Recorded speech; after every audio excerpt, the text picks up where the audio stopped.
आमचा कार्यकाळ 2029 पर्यंत, पण पुढच्या वेळेस आम्ही येणारच आहोत।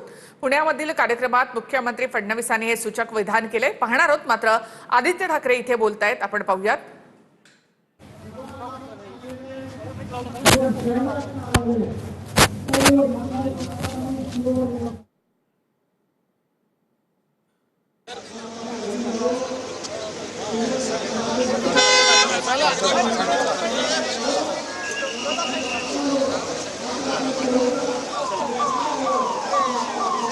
तर उद्धव ठाकरे आता नागपुरातून निघतायत।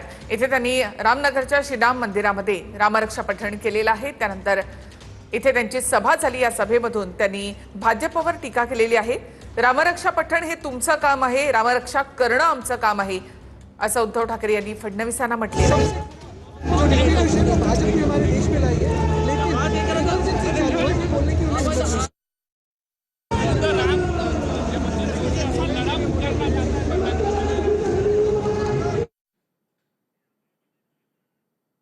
तर उद्धव ठाकरे यांना उत्तर देण्यासाठी अमरावतीमध्ये नवनीत राणा यांनी हनुमानगड या ठिकाणी हनुमान चालीसा पठण सुरू केलेलं आहे।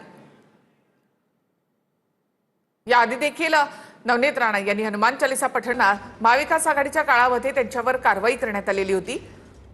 त्यानंतर आता उद्धव ठाकरेंच्या रामरक्षा पठण